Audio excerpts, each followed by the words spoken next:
सार्थक वाचे नाम विठ्ठलाचे तेणे सार्थक हो देहाचे ऐसा नामाचा महिमा शेष वर्णित झाली सीमा वाचे नाम विठ्ठलाचे तेणे सार्थक हो देहाचे नाम तारक त्रिभुवनी म्हणे नाम याची जणी वाचे नाम विठ्ठलाचे तेणे सार्थक हो देहाचे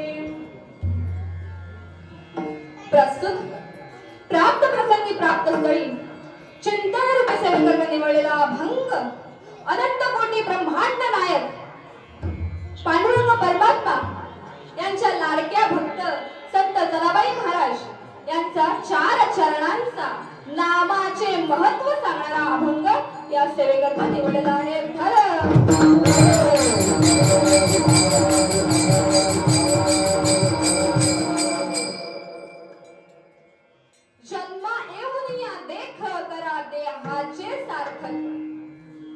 या भूतलावरती आपल्याला जन्माला घातलं पांडुरंग परमात्म्याने आपल्याला जन्माला घातलं संत जनाबाई महाराज म्हणतायत की हा जन्म दुर्लभ आहे त्या देहाचे सार्थक करून घ्या हा जन्म या भूतलावरती भोग भोगण्यासाठी नाही तर कर्मातून मुक्त होण्यासाठी आहे वाचे नाम विठ्ठलाचे तेणे सार्थक हो देहाचे आपल्या मुखाने आपल्या वाणीने विठ्ठलाचे सतत नामस्मरण करा हेच खरे देहाचे सार्थक होय आणि त्यानेच मोक्ष मिळणार आहे ऐसा नामाचा महिमा शेषा वर्णित झाली सीमा विठ्ठलाच्या नामाचा महिमा अफाट आहे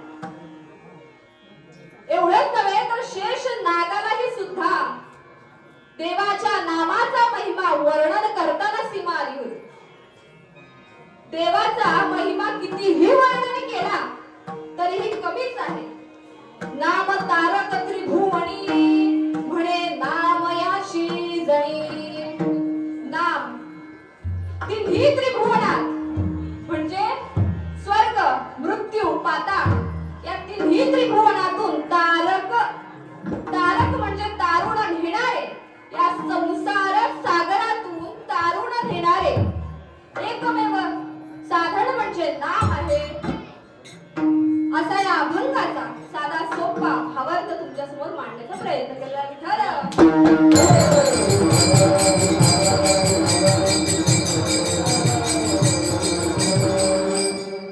आजचा परिहार द्यायचा तो असा आज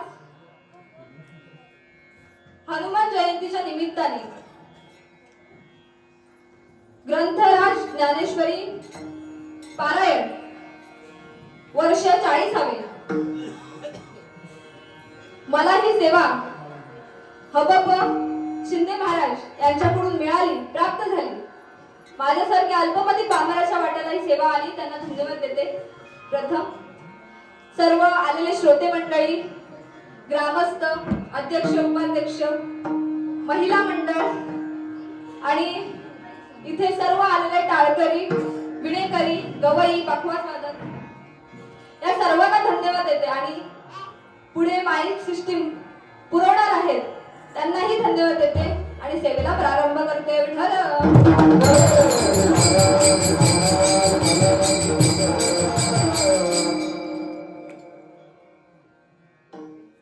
या अभंगात संत जनाबाई महाराज सांगतायत की आपला हा नरदेह आहे ना तो क्षणभंगुर आहे आणि हा कधी पडेल हे सांगता येणार नाही देवाने मनुष्य जन्म दिला आणि त्यासोबत मृत्यूही दिला आणि ईश्वराने जे जे काही या भूतलावरती निर्माण केले आहे नाश पावणारच आहे. सृष्टीचा हा असा नियमच आहे. ज्ञानेश्वर माऊली म्हणतात, उपजे ते नासे, नासिले ते पुनरुक्ती दिसे, हे घटिका यंत्र जैसे परिभ्रमे घा. आणि या भूतलावरती आपल्याला जन्म मिळाला. तो जन्म आपण वाया न घालवता देहाचे सार्थक करून घेणे गरजेचे आहे. या देहाला आल्यानंतर अर्थालन करणे गरजेचे आहे, कारण हे जीवन हे अन्नमय प्राण आहे आणि त्यासाठी आपल्याला उद्योग धंदे शेती व्यवहार करणे गरजेचे आहे. पण त्याला कितपत चिकटून राहणे हे योग्य नाही. जास्त चिकटून राहणे हे योग्य नाही. सर्व साधू संत सांगून गेलेले आहेत. त्यांनीही या भूतलावरती जन्म घेतला, पण आणि कर्मानुसार व्यवहारही केले. या भूतलावरती लोक कल्याणासाठी जन्म घेतला, व्यवहार केले, पण भक्ती विसरली का? नाही विसरली. विठला विठला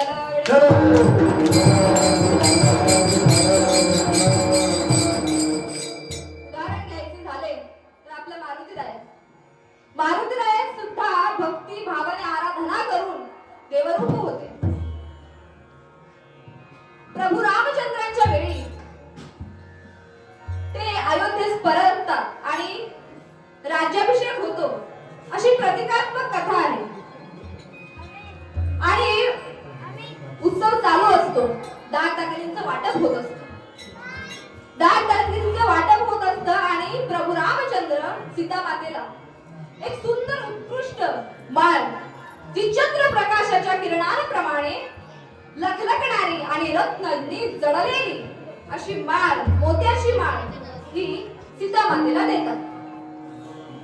आणि 2 स्वच्छ वस्त्र, 2 अलंकार तेही देतात. पण प्रभू रामचंद्र सीता मातेला म्हणतात, सीते, ही जी उत्कृष्ट माळ दिली आहे ना तुला मोत्याची, ती तू ज्यावरती प्रसन्न आहेस ना त्याला तू ती माळ दे. पण त्यामध्ये तीक्ष्णता, विवेक, विनय, पौरुष, पराक्रम, बुद्धिमत्ता, क्षमता ह्या सर्व गोष्टी त्यामध्ये असल्या पाहिजे. सीता मातेने ती माळ ही हनुमंताला दिली, हनुमंतरायांना दिली. आणि हनुमंतरायाने काय करावं? ती माळ त्यातले प्रत्येक मणी मोती आपल्या दाताने तोडले आणि त्याचं निरीक्षण केले आणि टाकून दिले. लक्ष्मणाला आश्चर्य वाटले, हे काय करताय? हनुमंत रायांना विचारले, हे काय करत आहात? तेव्हा हनुमंतराय म्हणाले, हे मोती माझ्यासाठी निरुपयोगी आहे, ही माळ टाकून द्या. लक्ष्मण म्हणाले, काय झालं?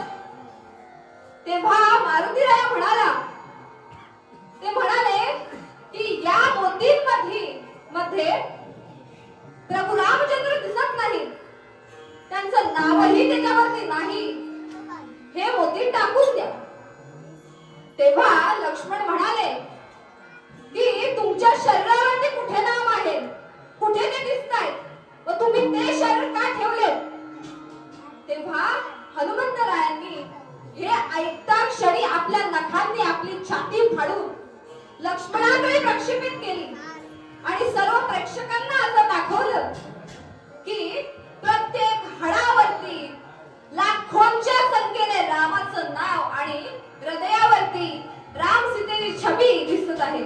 आणि हे पाहून लक्ष्मणाने त्यांचे चरण स्पर्श केले, मस्तक टेकवलं.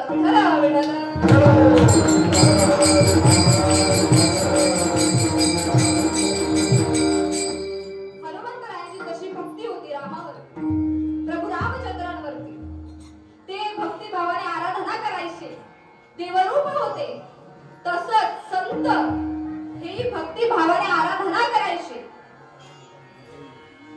संतांचे जर मनुष्याने अनुकरण केले ना तर नक्कीच कल्याण होईल, पण ते केलं पाहिजे.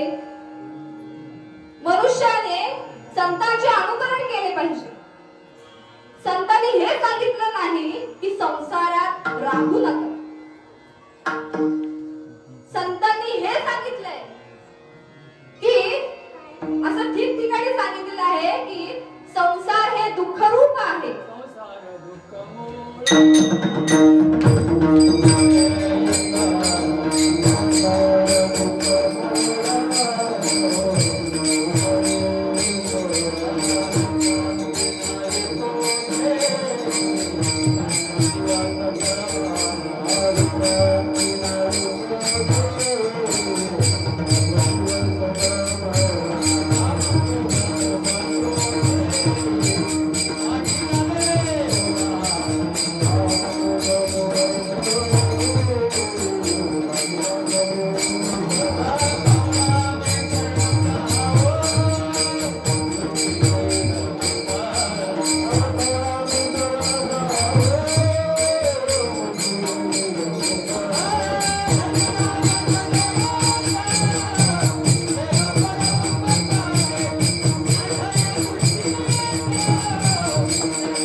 विठ्ठला, विठ्ठला.